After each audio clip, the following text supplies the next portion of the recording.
Adoramos a un Dios de gloria, de majestad. Estamos en un tiempo en el que el ser humano ha avanzado tanto con cuestiones de técnicas y con una variedad de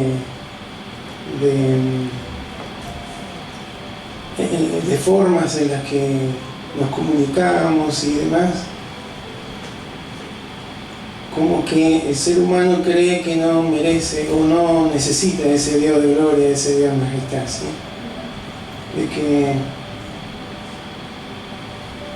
si tan solamente vivimos una buena vida, Él tiene la obligación de un día, cuando partamos de este mundo, recibirnos en su reino como si fuera una obligación, pero Él sigue siendo un Dios de gloria, un Dios de majestad, ante el cual debemos rendirnos, al cual debemos tener reverencia, respeto, y debemos honrarlo con todo nuestro corazón. Amén. Él no está lejos, y Él es mucho más brillante y más sabio que todos los sabios del mundo, ¿sí? Y necesitamos permanentemente de Él, más allá de todo avance, de toda tecnología, de toda ciencia. Seguimos necesitando de ese Dios creador, de ese Dios de majestad, aquel que creó al hombre y que el hombre todavía sigue descubriendo cómo funciona lo que Él creó hace siglos. Amén. Así que nuestro corazón esté siempre predispuesto a exaltar a ese Dios de majestad. Él se lo merece. No es que necesite hacer algo a favor de nuestras vidas para que así podamos tener un motivo para adorarlo. Ya con lo que ha hecho es suficiente, ¿sí? No necesitamos más nada para adorarlo y postrarnos ante Él como aquel que se lo merece, aquel que es digno de recibir todo honor. Amén. En esta noche quiero compartir una palabra. Primero vamos a leer el Antiguo Testamento, libro de Nehemías, capítulo 9, y después vamos a ir al Nuevo Testamento. Nehemías, capítulo 9, versículo 19 en adelante. Vamos a leer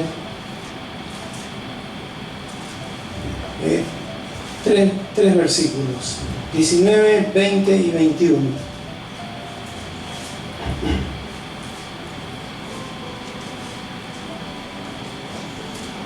Nehemías capítulo 9, versículo 19. Leemos en el nombre de Jesús. Amén. Dice así: tú, con todo, por tus muchas misericordias, no los abandonaste en el desierto. La columna de nube no se apartó de ellos de día para guiarlos por el camino, ni de noche la columna de fuego para alumbrarles el camino por el cual habían de ir. Y enviaste tu buen espíritu para enseñarles, y no retiraste tu maná de su boca, y aguas le diste para su sed. Los sustentaste durante 40 años en el desierto, de ninguna cosa tuvieron necesidad, sus vestidos no se envejecieron, ni se hincharon sus pies. Amén. Invito que oremos al Señor. Gracias, Padre, por esta tarde en la que nos concedes estar reunidos en tu nombre. Gracias, Señor, por cada una de aquellos tus hijos que hemos podido llegar en este día, entrando ya en las últimas semanas de este último mes del año 2023.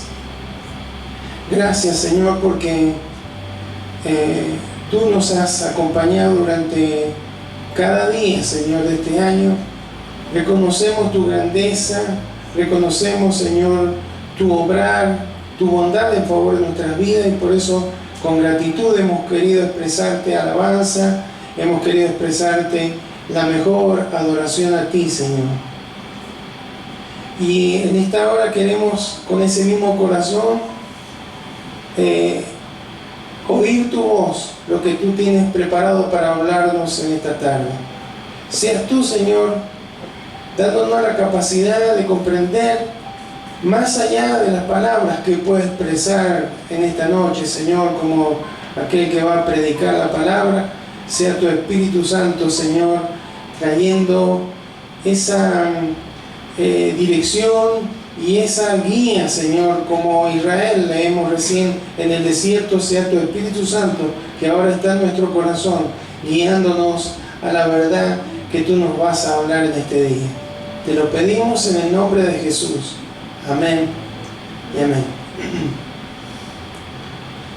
Este capítulo, hermanos, del libro de Nehemías, recordemos que Nehemías fue un líder que Dios levantó para reconstruir los muros de Jerusalén. Después de 70 años de cautiverio, volvieron los judíos a Jerusalén, a su tierra, y estaba todo destruido, desde el templo hasta las murallas. Entonces Nehemías, junto con todas aquellas personas que regresaron, y con la ayuda de aquel rey que le dio autorización, porque era copero del rey, la mano derecha del rey, le fue permitido regresar, le fue concedido el tener algunos materiales, pero había que ponerse mano a la obra en medio de los escombros que habían quedado de la antigua muralla. Y en el capítulo 8 ya habían terminado de construir, ya habían terminado la obra. Entonces Esdras, que era el sacerdote, comienza a leer la ley de Dios, ¿sí? Comienza no solamente a leerla, junto con la ayuda tenía ahí, si usted después lee, dice, leí en el libro de la ley de Dios claramente y ponían el sentido de modo que entendieran la lectura, el Nehemías 8:8. O sea, están explicando, no solamente leyendo la ley, sino es que explicándola. Acá Dios dice esto, requiere esto, demanda esto, nos indica esto, nos enseña esto. Y llegó un momento, hermano, que toda la congregación, toda la gente que estaba ahí, se puso a llorar, se quebrantó, porque se dieron cuenta que le habían fallado a Dios. Esdras y Nehemías le decían, no es tiempo para llorar, es el tiempo de gozo, porque hemos terminado la tarea, hemos obedecido. Entonces en el capítulo 9 empieza el versículo 1, dice el día y demás, que los hijos de Israel vinieron, se reunieron, hicieron una asamblea, se reunieron todos allí en ayuno y con cilicio y tierra sobre sí. O sea, había un completo arrepentimiento de toda la congregación, de todo el pueblo de Dios. Ayuno indicando que dejaban de lado la importancia del comer, en función de no les parecía importante tanto como el buscar a Dios, el arrepentirse de los pecados que habían cometido y de los pecados que vamos a ver que habían cometido sus padres, los antecesores. En cilicio, hermano, porque habían llevado unas prendas como si fueran prendas de arpillera. ¿Ha visto las bolsas de arpillera? Que son bastante gruesas y ásperas. Bueno, esa indicaba que dejaban de lado toda comodidad y se tiraban tierra, o sea, tomaban tierra y se la tiraban encima, indicando no solamente que un simbolismo de arrepentimiento, no solamente que no estaban comiendo no estaban cómodos con sus prendas, sino que también dejaban de lado su reputación o cómo las pudieran ver por el solo hecho de arrepentirse delante del Señor. El versículo 2 dice que se apartaron la descendencia de Israel. Seguramente habían otros que no eran directamente descendientes de los judíos, pero confesaron sus pecados y la iniquidad de sus padres, dice el versículo 2. Y después de que se arrepintieron y confesaron, pareciera que como que ya sabían lo que luego en el Nuevo Testamento Dios iba a enseñar, ¿sí? Iba a traer luz. Había arrepentimiento, había confesión, y dice que después de todo esto se pusieron de pie y leyeron el libro de la ley de Dios, ¿sí? Una cuarta parte del día. Es decir, después de que Dios estaba contento con esto, pero no solamente quería un arrepentimiento, sino que después que se arrepintieran, tuvieron un cambio de dirección, caminaran siguiendo su ley. Por eso volvieron a leer la ley. En la primera ocasión, o el día anterior, o los días anteriores, la habían leído, habían entendido que habían pecado, que habían fracasado como pueblo. Ahora la estaban leyendo para saber cómo tenían que caminar, cómo tenían que andar. Adoraron a Dios. Y bueno, luego los levitas empezaron a levantarse y a reconocer, a alabar a Dios. Primero porque Él era el creador. Usted después, si quiere, lo puede leer, porque es el creador. Segundo, porque eligió a Abraham, hizo pacto con él y había cumplido ese pacto. Dios le dijo: te voy a dar esta tierra a tu descendencia. Y estaban en esa tierra. Después de 70 años de cautiverio habían regresado a ese lugar y estaban poseyendo aquella tierra que Dios les había dado.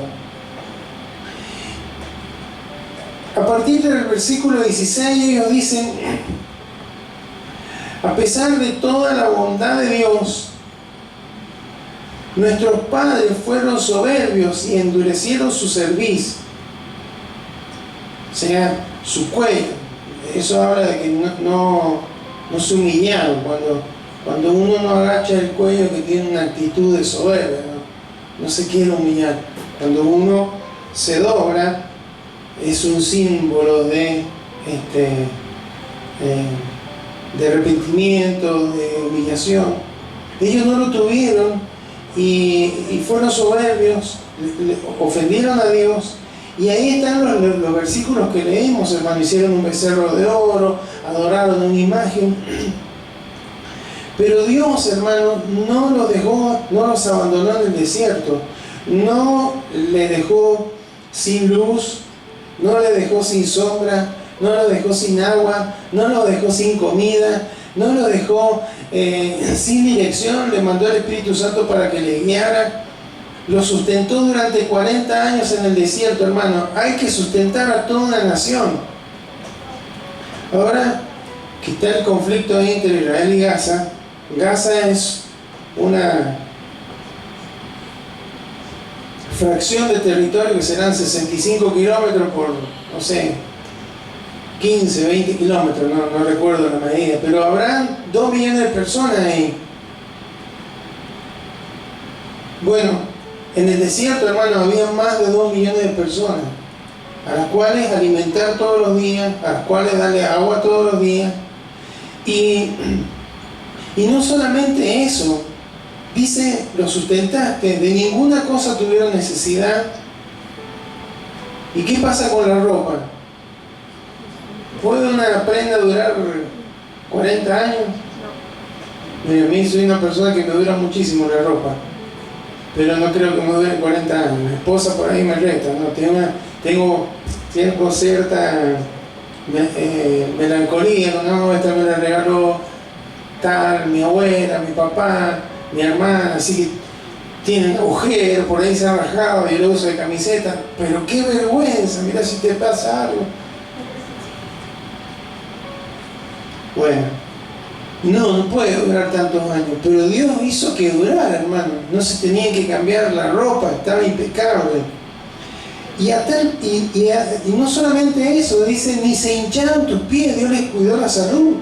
hinchazón de pie viene porque está mucho tiempo parado, por el calor, por no tener una buena, porque no, a lo mejor no funcionaban bien los riñones, retención de líquido, no. Dios los cuidó en la salud también, 40 años. Y a partir del versículo 22 empieza a decir, a repasar cómo era el ciclo de la relación de Israel con Dios. Dios mostraba su bondad, ellos prosperaban, se acomodaban y se apartaban de Dios. Entonces Dios tenía que corregirlos. Entonces pasaban por tiempos difíciles, se volvían a Dios. La bondad de Dios era derramada, eran bendecidos, se acomodaban otra vez y se apartaban y así era un ciclo que se dio una vez tras vez. Pero de lo que Dios nos va a hablar específicamente, primero era esto para dar un resumen y la historia de dónde sale este versículo, para no sacarlo de contexto. El versículo 21. Lo sustentaste 40 años en el desierto y de ninguna cosa tuvieron necesidad. ¿Por qué trae Dios esta palabra? Me estaba pensando en hablar cuestiones concernientes al nacimiento de Cristo, a la primera venida de Cristo a la tierra, a la encarnación de Cristo. Pero Dios me trajo esta palabra, hermano. ¿Por qué? Porque esta ha sido una semana muy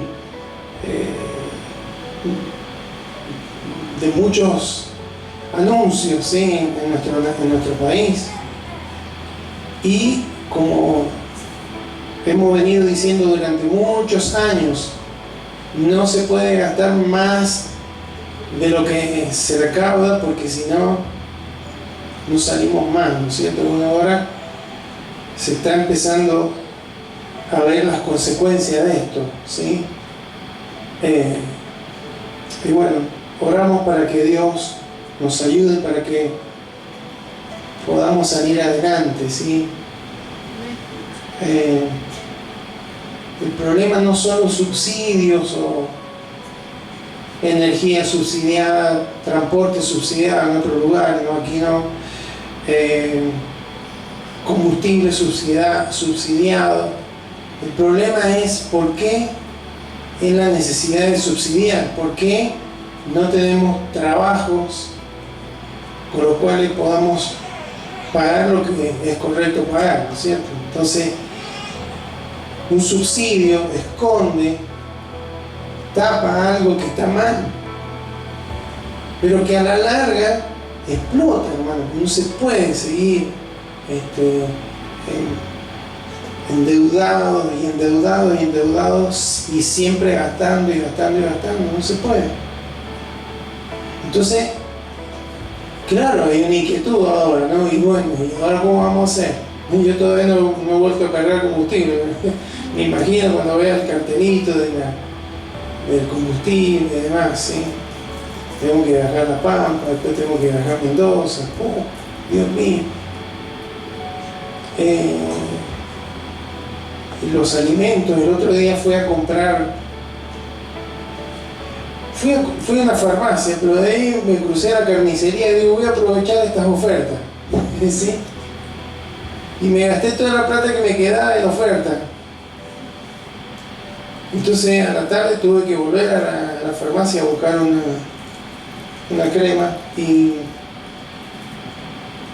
entonces digo, bueno, voy a comprar el resto de las ofertas que no pude comprar a la mañana. Ya no estaban los carteles, ¿sí? Y cuando miro la pizarra, no me había dado cuenta, estaba ahí esperando el turno. Cuando miro la pizarra con los precios, hermano, todavía no habían sido dadas las medidas, nada, ¿eh?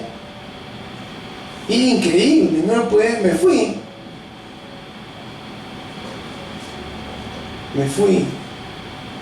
Y dije, gracias, Señor, porque me guiaste a comprar las ofertas, las últimas ofertas que iba a haber.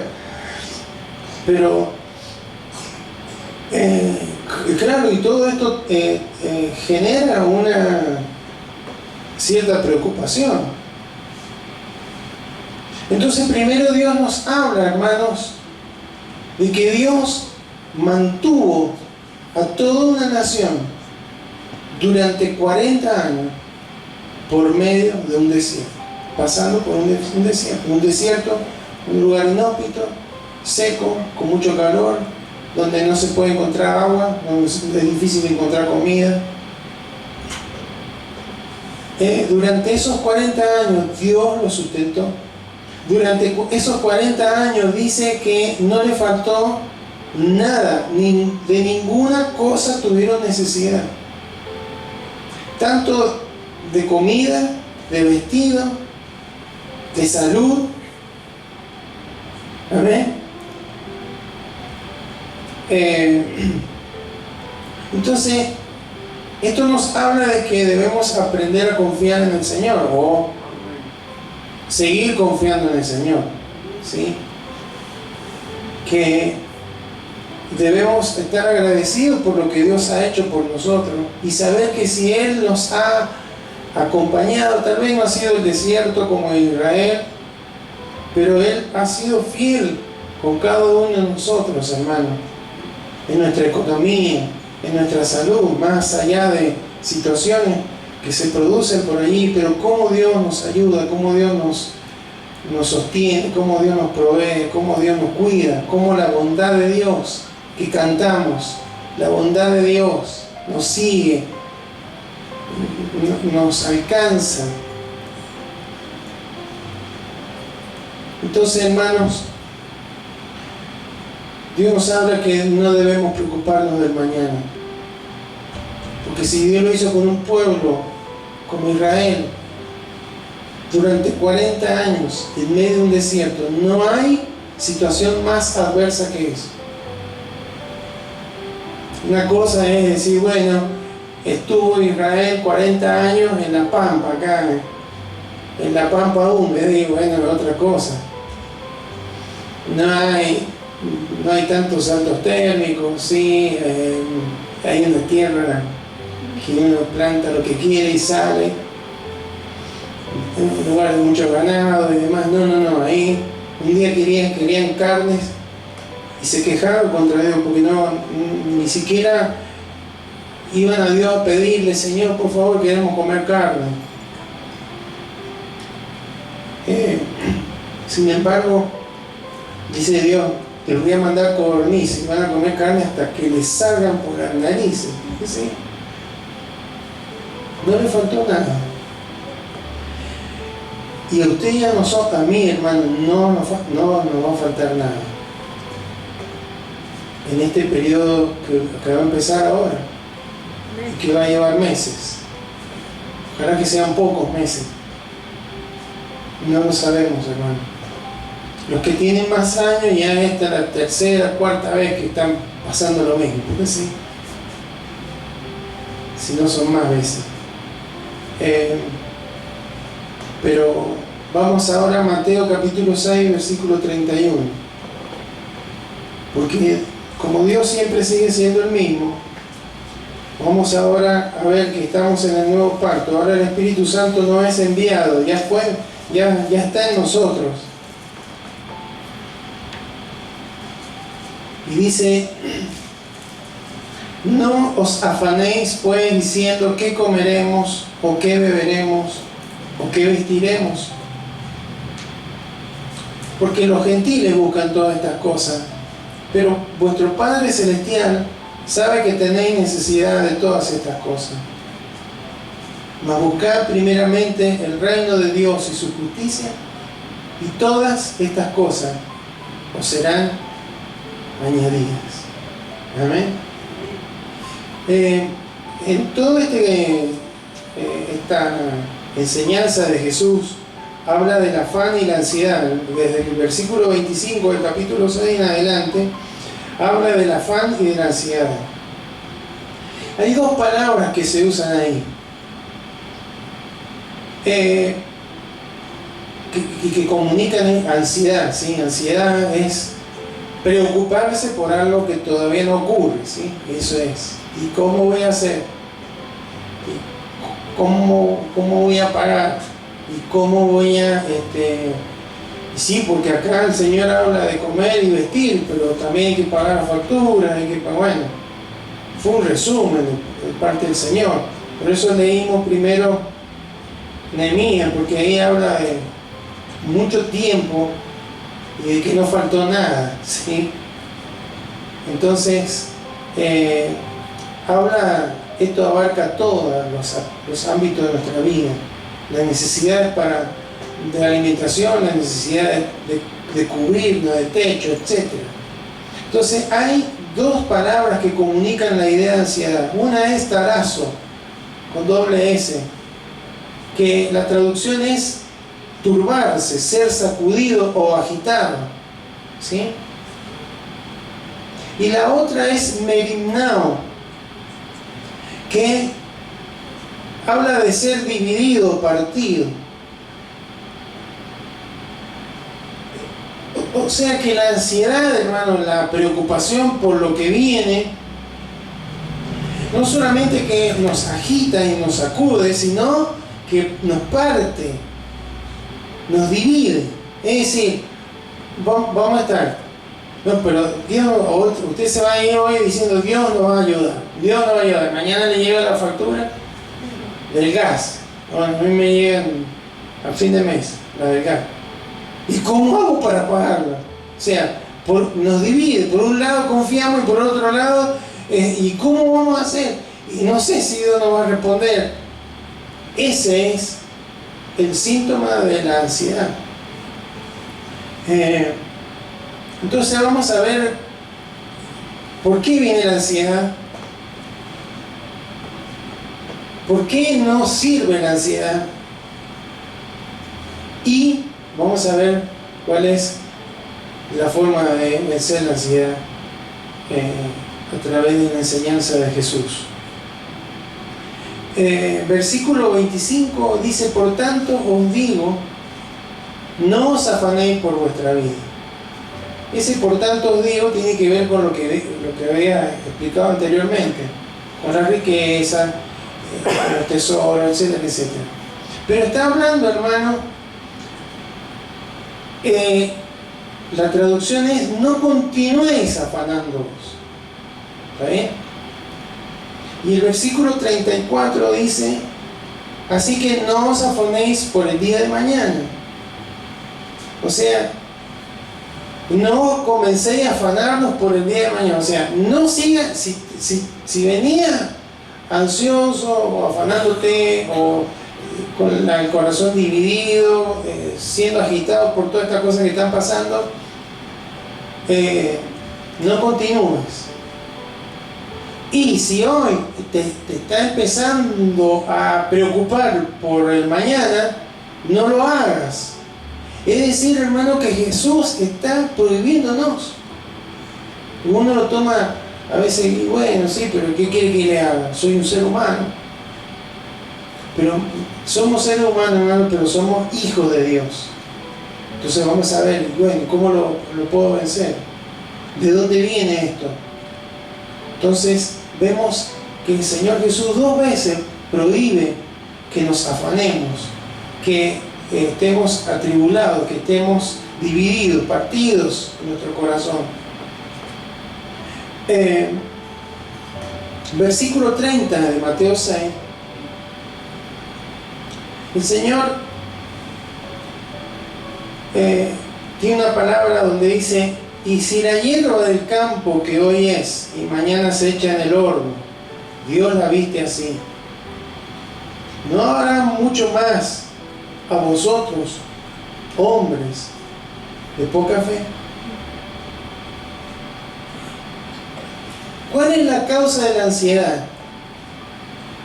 Según Jesús. Y según este versículo, está al final. ¿Cuál es la causa de la ansiedad? La poca fe. Cuando estaban en la tempestad, que los despertaron ahí, que se estaba durmiendo en la siesta, y él calmó la tempestad, ¿por qué no lo hicieron ustedes, hombres de poca fe? ¿Por qué dudaron? Cuando Pedro caminó sobre las aguas y después se hundió, porque empezó a mirar las olas, le dijo: hombre de poca fe. Entonces, hermanos, vemos en la palabra del Señor que el Hijo de Dios no tiene crisis económica, tiene crisis de fe. ¿Está bien? ¿Cómo que no tengo crisis económica? Yo tengo varias deudas. No tiene crisis de fe. Porque lo que el Señor dice es que el afán, la ansiedad, viene por la poca fe, por una fe que no está sólida. O sea, falta palabra de Dios. No leer, falta internalizar la palabra, comer la palabra, funcionar de acuerdo a la palabra de Dios. ¿Amén? Entonces, por eso, hermanos, es que es tan importante reconocer que la ansiedad no la provoca la circunstancia externa, sino que la provoca nuestra falta de fe. Según el Señor Jesús, es así. Y entonces empieza a dar los motivos por el porqué de la ansiedad. Entonces, vamos a leer del versículo 26 en adelante, ¿sí? Repasamos un poco y vamos haciendo la conclusión. Dice: mirad las aves del cielo, que no siembran, ni ciegan, ni recogen en granero, y vuestro Padre Celestial las alimenta. ¿No valéis vosotros mucho más que ellas? ¿Y quién de vosotros podrá, por mucho que se afane, añadir a su estatura un codo? ¿Quién quisiera? Y por el vestido, ¿por qué os afanáis? Considerad los lirios del campo, cómo crecen. No trabajan ni hilan, pero os digo que ni aun Salomón, con toda su gloria, se vistió como uno de ellos. Y si la hierba del campo que hoy es y mañana se echa en el horno, Dios la viste así, ¿no hará mucho más a vosotros, hombres de poca fe? No os afanéis pues diciendo qué comeremos, o qué beberemos, o qué vestiremos, porque los gentiles buscan todas estas cosas, pero vuestro Padre Celestial sabe que tenéis necesidad de todas estas cosas.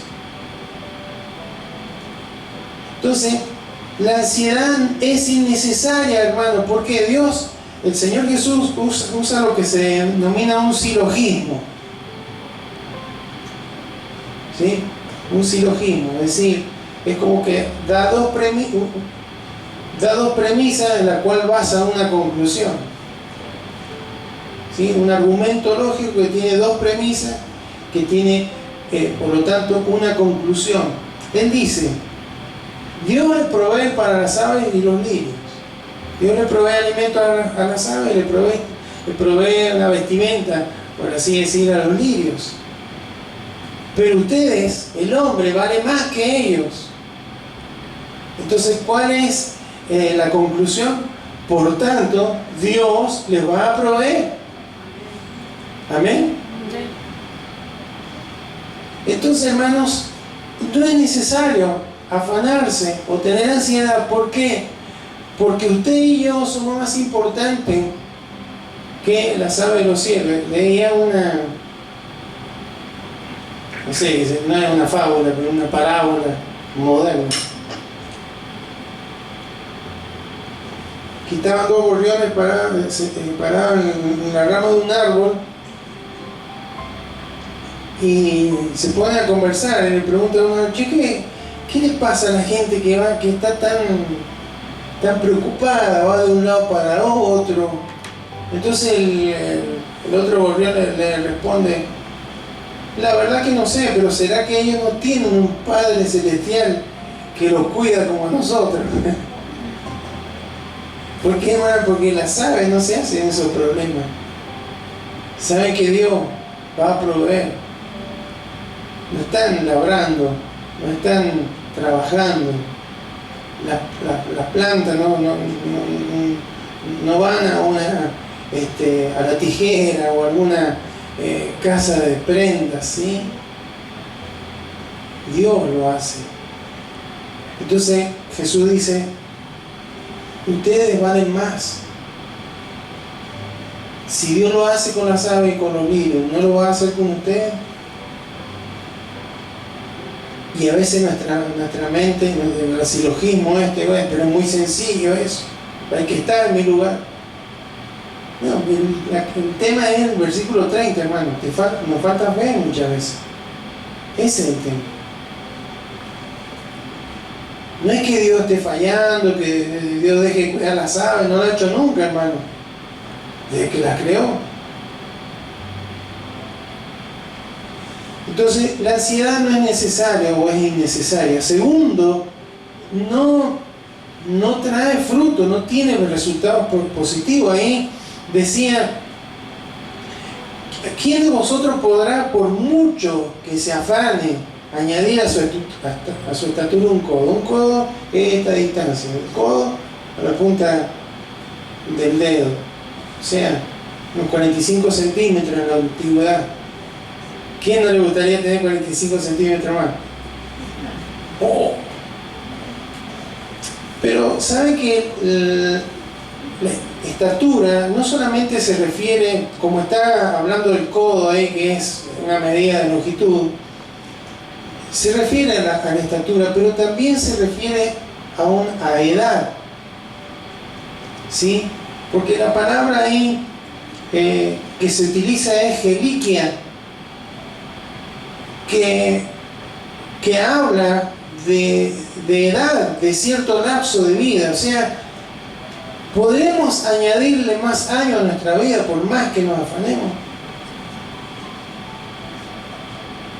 Por más que me duerma en una cámara hiperbárica, busque por el significado. El otro día me explicaron, tiene que ver con el oxígeno, qué sé yo, me ponga todas las cremas y me cuide y haga deporte y todo. ¿Podré vivir un poco más? Es posible que llegue en mejores condiciones, pero no voy a poder vivir más de lo que Dios ha establecido que viva. ¿Está bien? Lo que está diciendo es que la ansiedad no nos va a ayudar a vivir mejor, al contrario, nos va a envejecer.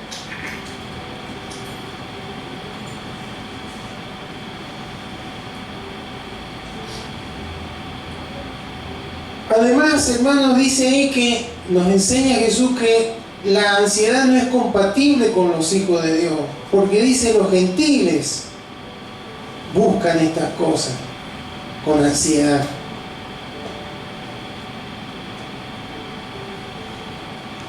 Entonces, claro, un gentil, un pagano que no tenía a Dios, por supuesto que podía sentir eso, pero un hijo de Dios, y con toda la historia. Y bueno, pero los judíos, porque son judíos, pues nosotros, bueno, hermanos, pero ahora nosotros somos gentiles, pero somos hijos de Dios. No somos incrédulos, está hablando de incrédulos acá. Usted y yo somos gente que hemos creído en Jesucristo. Entonces, hermanos, no es compatible con nuestra posición como hijos de Dios.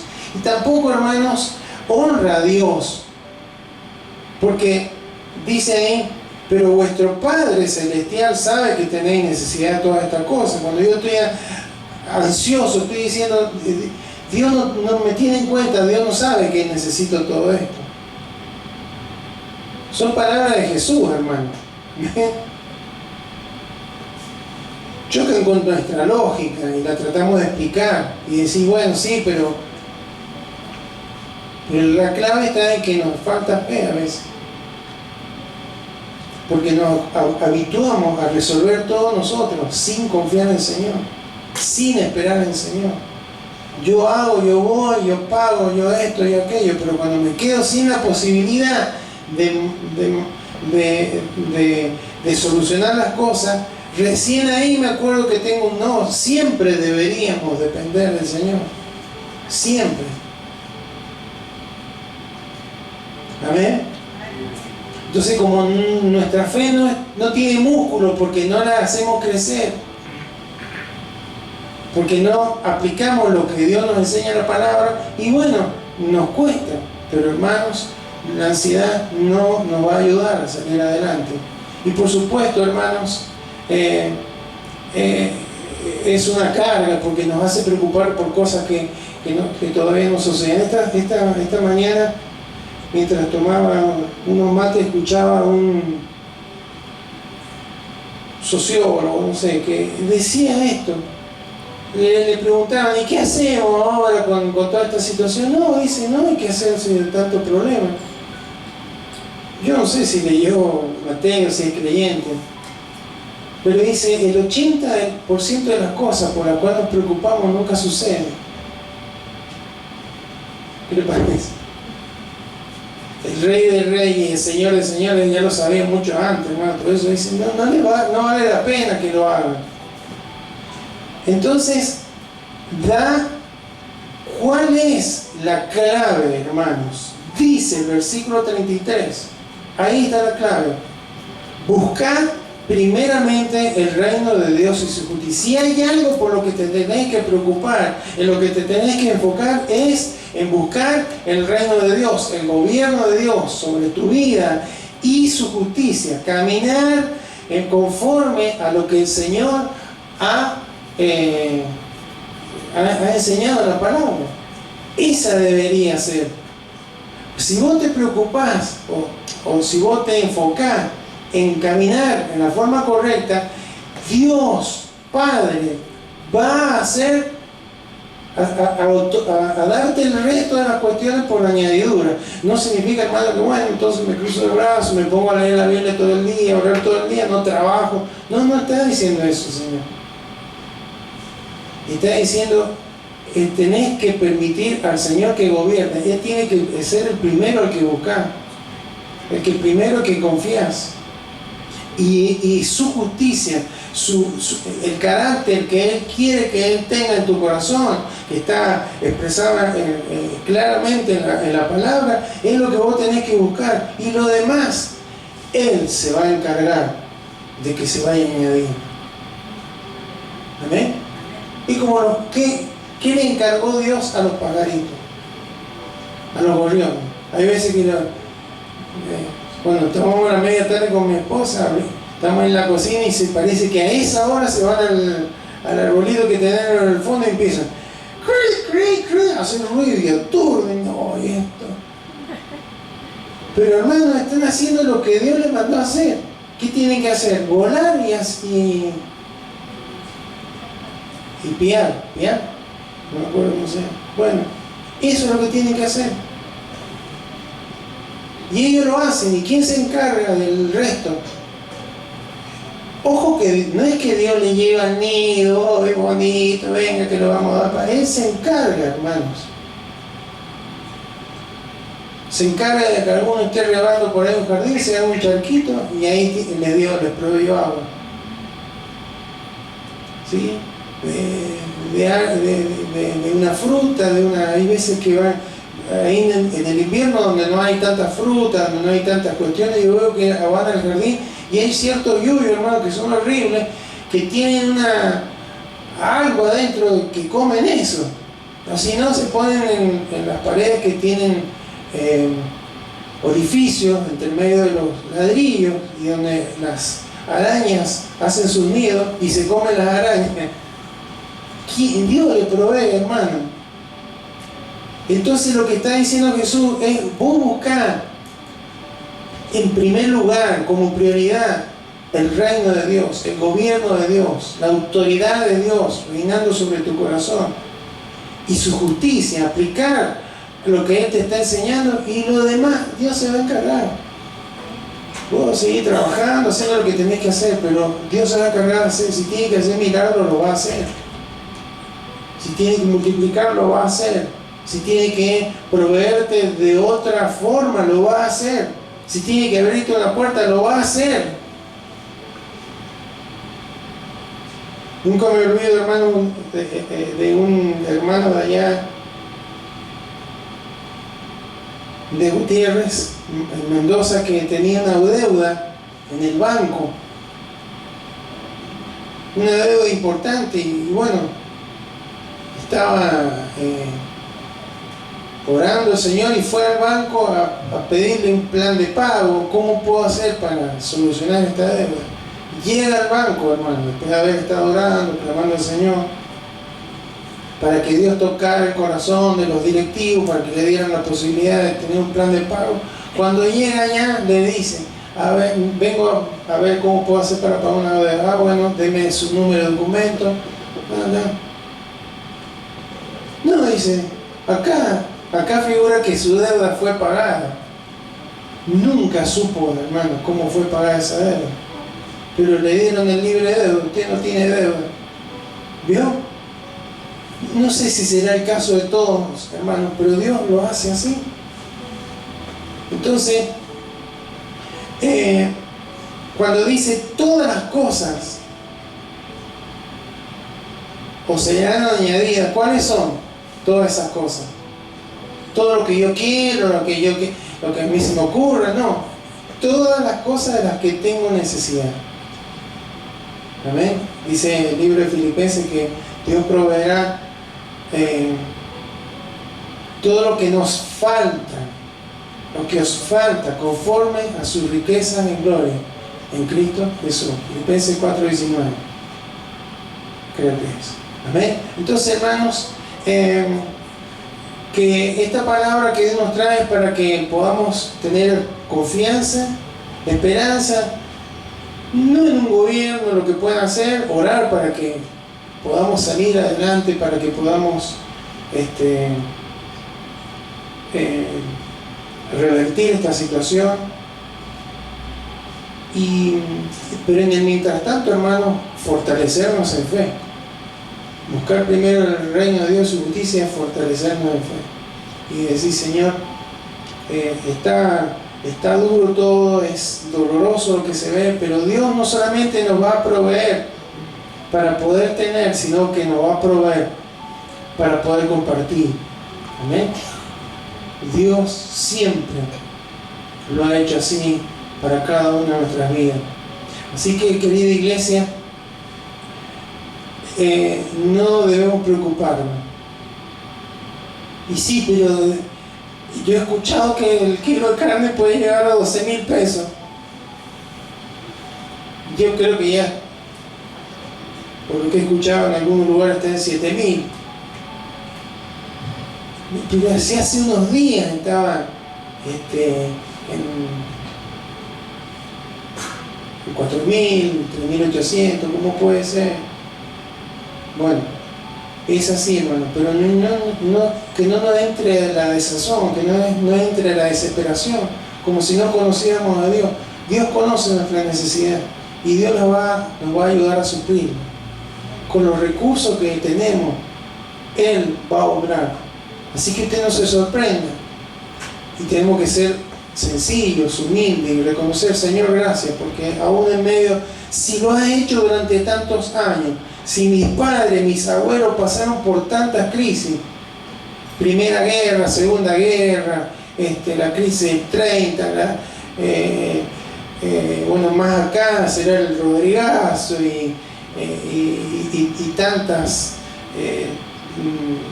crisis que hemos pasado, hermano, y Dios nos ha sostenido, nos ha ayudado. Dios lo va a seguir haciendo. Amén. Así que fortalezcámonos en la fe, creámosle al Señor, porque usted y yo somos importantes. A tal punto, hermanos, todavía cuando Él le hablaba, todavía Él no había muerto en la cruz, pero ya estaba apuntando esto: ustedes son más importantes, ustedes han merecido que yo venga al mundo, que yo esté hablando con ustedes y mueran en una cruz, no para que padezcan, sino para que puedan disfrutar de una vida en abundancia, que es la vida de aquel Hijo de Dios que está creyendo en el Rey de Reyes y en el Señor de Señores. Amén. Así que, hermano, que Dios nos aliente en este tiempo. No es mágico esto y no es, bueno, digo tantas palabras en el nombre de Jesús. No, es una cuestión de fe. Amén. Es una cuestión de confianza, una cuestión del corazón. Así que Dios nos ayude, y lo que tenemos que hacer en este tiempo es buscar, en primer lugar, ¿qué?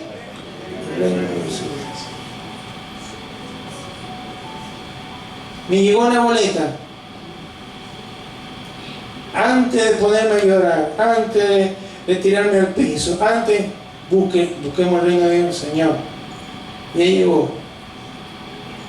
Pago la boleta, o cómo, no sé. Señor, pero yo tengo un Dios que cuida de mí. Cuidó de Israel a pesar de el orgullo, la insensatez, el corazón. No le hiciste faltar nada. Yo soy tu hijo, soy tu hija. Señor, sé que me vas a sostener. No sé cómo, pero sé que me vas a sostener. No me voy a preocupar por esto. Voy a descansar. Señor, dame la salida. Amén. Pero no voy a permitir que esto me deje perder el gozo, ni la paz, ni la paciencia. Porque tu justicia es el carácter de Cristo en mi corazón. Amén. Como eso es mi prioridad, Señor, no voy a permitir que la ansiedad, que la preocupación me robe aquello que tu Espíritu Santo está produciendo en mi corazón. Amén. Invito a que se coloque de pie, vamos ahora.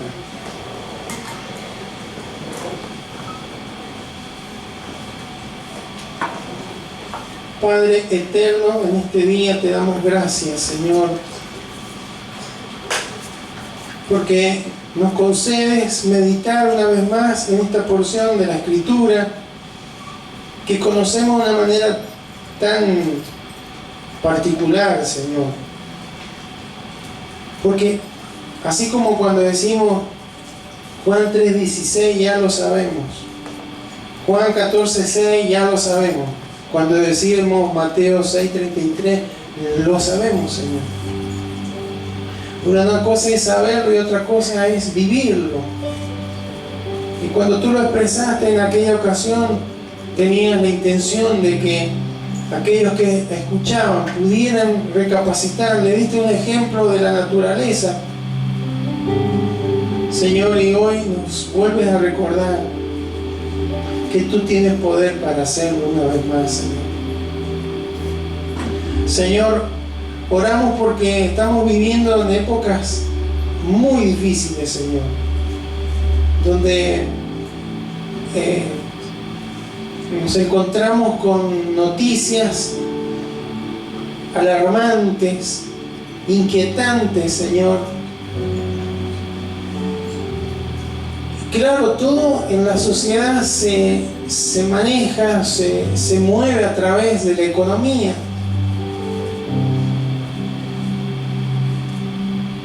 No perdemos de vista, Señor, que hay situaciones en la salud, situaciones en la educación gravísimas, Señor, por lo que no es solamente la economía. Pero más allá de todo eso, Señor, nos damos cuenta que estamos llegando a fechas de fiestas, de vacaciones,